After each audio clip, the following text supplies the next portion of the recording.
실리콘은 반도체의 주요한 원소이죠. 그래서 실리콘 원자에 있는 전자를 이해하는 것이 필요한데, 그 전자의 에너지를 이해하기 위해서는 물질파를 이해해야 합니다. 그래서 전자의 에너지의 불연 속성을 이해하기 위해서는 물질파의 개념을 이해하는 것이 매우 중요합니다.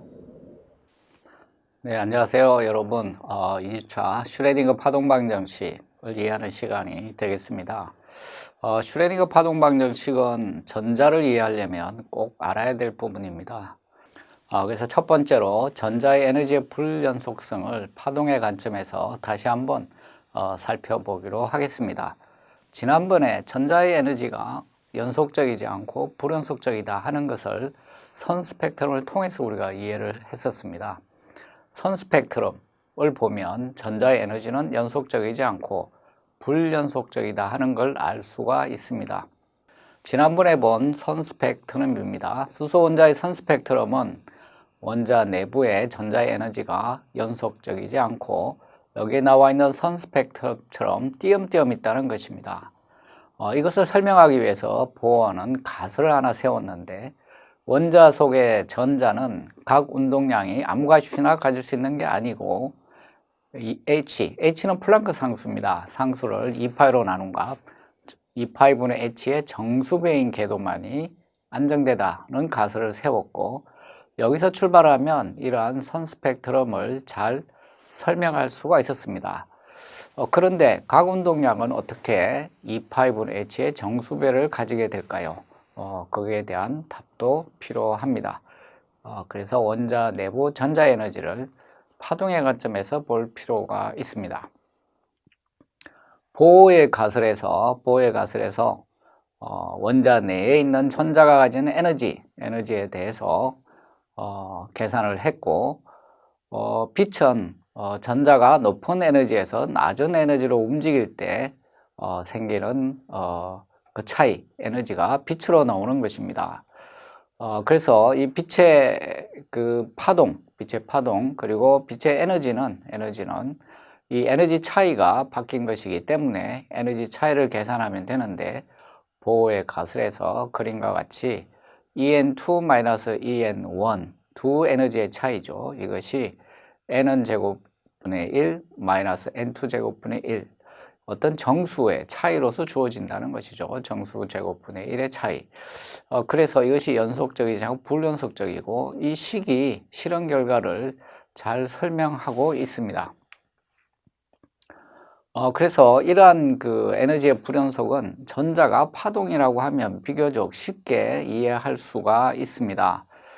그래서 이 빛의 빛이 연속적이지 않고 불연속적인 그러한 에너지를 가진다는 것, 특히 이제 수소 원자에서 나오는 빛의 스펙트럼을 관찰했었죠. 그래서 이러한 것은 현의 진동을 살펴보면 대략 그것을 잘 이해할 수가 있습니다. 현을 진동시켜 보면 그림과 같이 여러 종류의 정상파가 생깁니다. 자, 정상파의 모양을 한번 살펴볼까요? 그래서 양 끝점은 고정점입니다. 그래서 끝점이 고정되어 있고, 이 현을 튕기게 되면 다른 것들은 불안정해서 사라지고 이 정상파만이 안정되고 오랫동안 진동을 하게 됩니다. 여러 가지 정상파가 있습니다. 첫 번째 그림을 보시면 양쪽만 고정점이고 가운데를 중심으로 아래 위로 움직이는 정상파입니다. 조금 더 에너지가 높아지면 그 다음 그림 보시면 가운데에 노드가 하나 있죠. 그래서 가운데 노드가 하나 있는 이러한 정상파도 생기게 됩니다. 조금 더 에너지가 높아지면 마디가 두 개인 것이 보이시죠? 그래서 정상파가 마디가 두 개인, 가운데 두 개, 양 끝점은 고정점입니다. 이러한 파도 생기게 됩니다. 각각의 이 파를 살펴보면 각 정상파별로 에너지가 다르겠죠. 그래서 중간 에너지는 없습니다. 그래서 첫 번째 정상파, 두 번째 정상파, 세 번째 정상파 간의 에너지 차이는 띄엄띄엄 있게 되죠. 그래서 이 파동으로 살펴보면 파동의 에너지는 이렇게 연속적이지 않고 띄엄띄엄 있게 된다는 것을 잘 이해할 수가 있습니다. 그래서 현의 진동은 정상파가 이렇게 안정된 상태이고, 현의 진동 에너지도 그래서 기본 정상파, 2배 진동 정상파, 3배 진동 정상파 순으로 에너지가 증가하게 됩니다. 그래서 진동 에너지는 영속적이지 않고 불연속적이게 되는 것입니다. 그러면 이렇게 선이 아니고 원의 형태, 우리가 원자 모델에서 전자는 핵 주위를 원형의 형태로 돌고 있습니다. 이런 원주에서는 파동이 어떻게 될 것인지 그러한 정상파를 살펴보겠습니다. 그림에 원둘레에 있는 파를 나타내고 있는데 왼쪽은 정상파가 생성이 돼서 안정된 상태를 이루고 있습니다. 오른쪽을 보시면 이게 정상파가 아니고 서로 어긋나서 이게 불안정한 상태가 되죠. 그래서 이 원주를 따라서 진동하는 경우에도 정상파가 안정된 상태가 된다는 것이죠. 그래서 원의 둘레가 파장의 정수배가 되어야 안정된 정상파가 형성이 됩니다. 그러려면 원주의 길이가 파장의 정수배가 돼야겠죠. 우리 원의 둘레 길이는 잘 아는 공식이 있죠. 2파이r입니다. r은 반지름이죠. 그래서 2파이r이 원 반경 r인 원의 둘레 길이입니다. 그 길이가 파장 람다의 정수배가 돼야 정상파 조건을 만족한다는 것이죠. 그래서 2파이r은 n 람다가 되는 것이죠. 이렇게 되면 정상파 조건을 만족하고 안정된 상태의 파동이 되는 것입니다. 그러니까 원주의 둘레에 있는 파동도 연속적이지 않고 정수배, 파장의 정수배가 되는 띄엄띄엄 불연속적인 상태가 되는 것이죠. 그래서 이러한 그 전자가 입자가 아니고 파동의 성질을 가진다. 즉 물질파라고 하는 것이죠. 이러한 주장은 더 브로이가 처음 박사학위 논문에서 주장을 했습니다. 그래서 전자가 입자가 아니고 물질파라는 것이죠. 파동으로 되어 있다고 주장을 하게 됩니다. 그래서 1924년이죠. 더 브로이가 박사학위 논문에서 물질파의 개념을 발표합니다. 물론 실험적으로 아직 증명이 된 것은 없었습니다. 그냥 더 브로이는 전자가 파동의 성질을 가져야 된다는 것을 1924년에 박사학위 논문에서 발표를 합니다. 그리고 물체의 파장이 어떻게 결정이 되는지를 이론적으로 설명을 했습니다. 그래서 어떤 물질의 운동량이 P이면 운동량 P는 질량과 속도를 곱한 것이죠. 그래서 질량 곱하기 속도인 운동량이면 그 물질파의 파장이 결정된다는 것인데 플랑크 상수를 운동량으로 나눈 값이 바로 파장이라고 주장을 한 것입니다. 그래서 람다는 P분의 H로 주장을 했고 이것이 나중에 실험적으로 증명이 됐습니다. 그래서 1929년에 더 브로이는 노벨 물리학상을 수상하게 됩니다. 박사학위 논문을 작성 후 불과 5년 만에 노벨 물리학상을 젊은 나이에 받게 된 것이죠. 그래서 물질파를 잠깐 살펴보면 당시에 아인슈타인이 활동하고 있던 때입니다. 아인슈타인은 상대성 이론으로 매우 유명하죠. 그래서 특수 상대성 이론에서 에너지를 나타내는 식이 있습니다. 루트 안에 P제곱, C제곱, P는 운동량이고 C는 빛의 속도입니다. MO는 정지 질량입니다. 정지 질량, C는 빛의 속력이죠. 그래서 이러한 아인슈타인의 특수 상대성 이론에서 파동의 경우에는 질량이 없습니다. 입자가 아니고 파동이기 때문에 질량 MO를 0으로 두는 것입니다. 그래서 E는 PC로 나타나게 됩니다.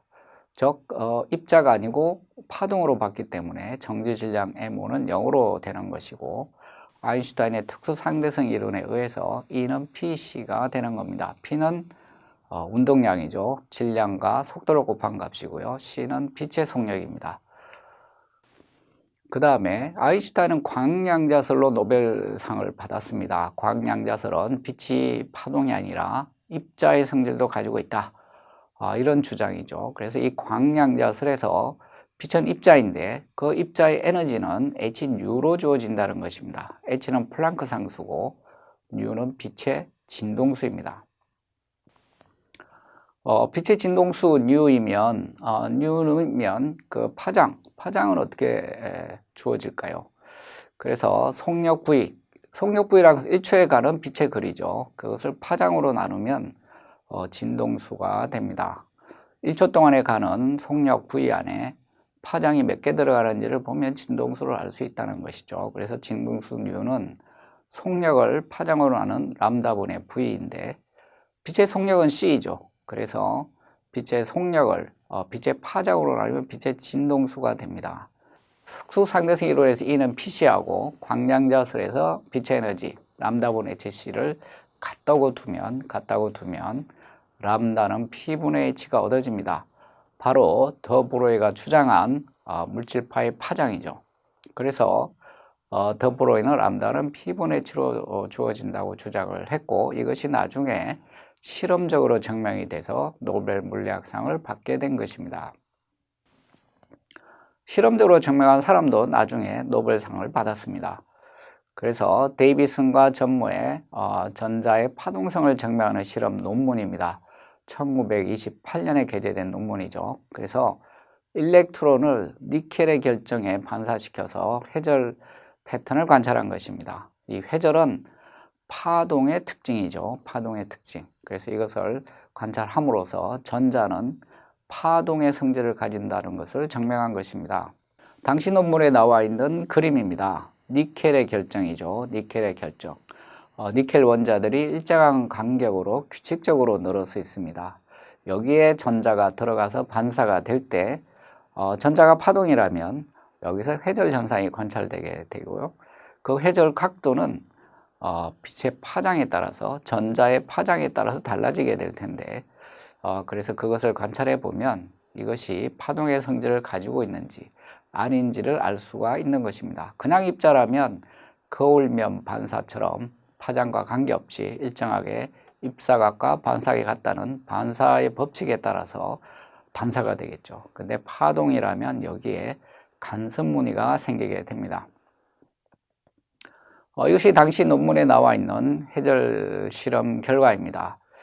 여기서 전자의 에너지를 변화시켰습니다. 드브로이의 이론에 의하면 그 파장은, 물질파의 파장은 운동량에 의해서 결정이 되는데, 즉 에너지가 바뀌면 운동량도 바뀌고 파장이 변한다는 것입니다. 그래서 전자를 가속시킨 전압을 변화시킨 것이죠. 그렇게 하면 전자의 운동량이 변하게 되는데 그렇게 되면 회절 각도가 변하게 됩니다. 보시면 여러 가지 전압에 대해서 회절되는 각도가 변한 것을 볼 수 있습니다.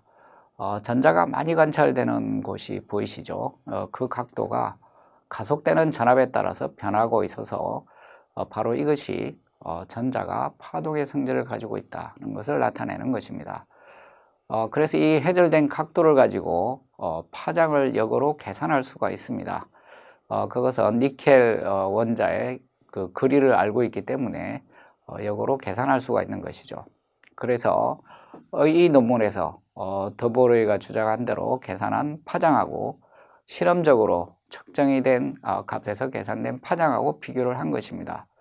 가속 전압이 165V일 때 이론적인 값은 0.953옹스롱의 파장을 가져야 되는데 측정 값은 0.956옹스롱이죠. 실험 오차 범위 내에서는 같다고 볼 수가 있겠습니다. 130V로 가속을 하게 되면 전압이 좀 낮아지죠. 에너지도 낮고 운동량도 좀 작아집니다. 운동량이 작아지면 파장은 길어지게 되어 있습니다. 왜냐하면 파장은 P분의 H, H는 플랑크 상수죠. 그래서 분모에 P값이 들어가기 때문에 가속 에너지가 낮아지면, 즉 전압이 낮아지게 되면 파장이 좀 길어지게 되는데 계산된 파장은 1.074옹스롱인데 측정 값으로부터 계산한 값을 1.064옹스롱, 거의 실험 오차 범위 내에서는 같다고 볼 수가 있습니다. 그래서 파동의 성질을 전자가 가지고 있다는 것을 증명한 것이죠. 그래서 더브로이가 물리학상을 받았고 이 실험한 데이비슨과 전무도 마찬가지로 물리학상을 받게 됩니다. 그래서 이 전자가 입자가 아니고 파동으로 봐야 된다는 것이죠. 그래서 어떤 우물 안에, 이 포텐셜 우물이라고 합니다. 전자가 갇혀 있는 것이죠. 그래서 전자 하나를 포텐셜 우물 안에 집어넣었다고 하면 이 전자가 어떤 형태를 띨 것인가? 물질파라고 하면 진동이죠. 그래서 현의 진동과 비교해 보면 아주 잘 이해할 수가 있습니다. 우리가 현을 진동시키면 정상파만이 생기게 되는데 기본 정상파도 있고 마디가 한 개인 2배 진동 정상파도 있고 여러 가지 정상파가 생기죠. 마찬가지로 전자를 포텐셜 웰 안에, 포텐셜 우물 안에 넣게 되면 물질파의 파동이 정상파만이 안정되게 있을 수 있게 되겠죠. 그래서 그림에 보면 기본 정상파, 마디가 한 개인 정상파, 마디가 두 개인 정상파, 전자도 마찬가지로 이러한 물질파의 다양한 정상파를 가지게 되고 이 정상파별로 에너지가 다른 것입니다. 그래서 전자의 에너지가 띄엄띄엄 연속적이지 않고 띄엄띄엄 있게 되는 것이죠. 그리고 현의 진동을 잘 살펴보면 노드에서는 진동하는 게 없죠. 아무것도 느껴지는 게 없습니다. 이 진동하는 부분, 블루관 배 부분이 뭔가 느껴지죠.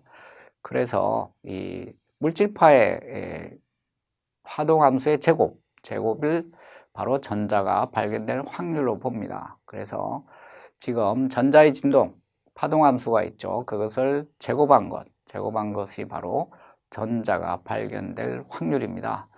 그래서 노드 부분은 전자가 발견될 확률이 제로가 되는 것이고요. 가운데 블루관 부분은 전자가 발견된 확률이 좀 높습니다. 그래서 이 파동으로 표현되니까 전자가 어디에 확실하게 한 군데 있다 이렇게 말하기가 어렵죠. 그래서 전자의 위치는 확률로 말을 하게 됩니다. 원주에서의 정상파를 생각해 보면 전자가 핵 주위를 돌고 있다면 마찬가지로 물질파가 파장의 정수배가 원둘레 길이가 되는 그러한 조건을 만족해야 됩니다.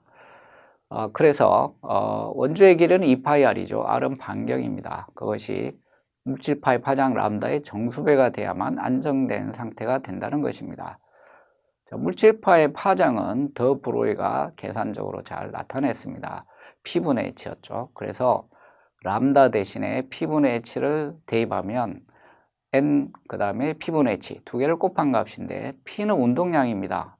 질량 곱하기 속력 MV로 주어지는 것이죠. 그래서 2파이r은 N MV분의 H로 주어지게 됩니다. 이 식을 다시 정리해 보면 MVR은 NH바로 정리가 됩니다. H바는 2파이분의 H입니다. 그래서 이 2파이r은 N MV분의 H를 잘 정리하면 MVR은 NH바가 되는데 앞에 있는 MVR이 바로 전자의 각 운동량입니다. 물론 이건 이제 그 고전적인 이론에서 출발한 것이죠. 그림에 보면 반경 R이 원이 있고 거기에 접선 방향으로 지금 움직이는 질량 M인 물질이 있습니다. 속력이 V이면 MV가 P죠. 즉 운동량입니다.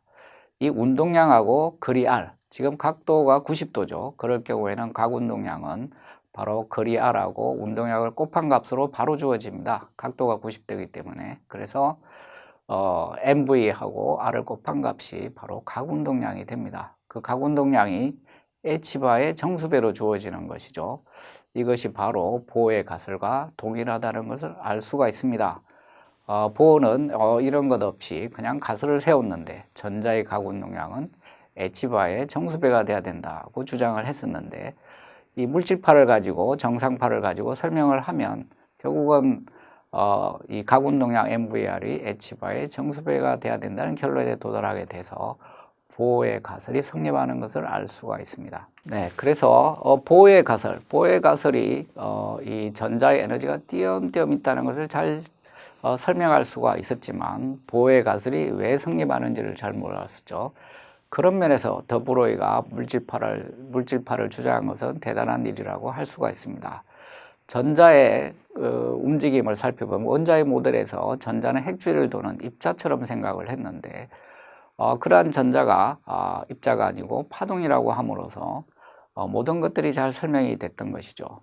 마치 빛이 원래 파동으로 우리가 이해를 했지만 파동은 입자의 성질도 가지고 있다는 광량자설로부터 여러 현상들을 잘 설명할 수 있었던 것처럼 전자의 여러 가지 현상들도 전자가 파동이라고 함으로써 잘 설명이 되는 것입니다. 그래서 보호가 세웠던 가설, 그러한 부분도 전자가 파동이고 그리고 그 파동의 파장이 P분의 H로 주어진다는 이러한 것에서 출발하면 보호의 가설도 잘 설명이 됩니다. 그래서 이후 현대물리에서 전자나 이런 것들이 다 파동의 성질로 설명함으로써 모든 현상들이 잘 설명이 되고 있습니다.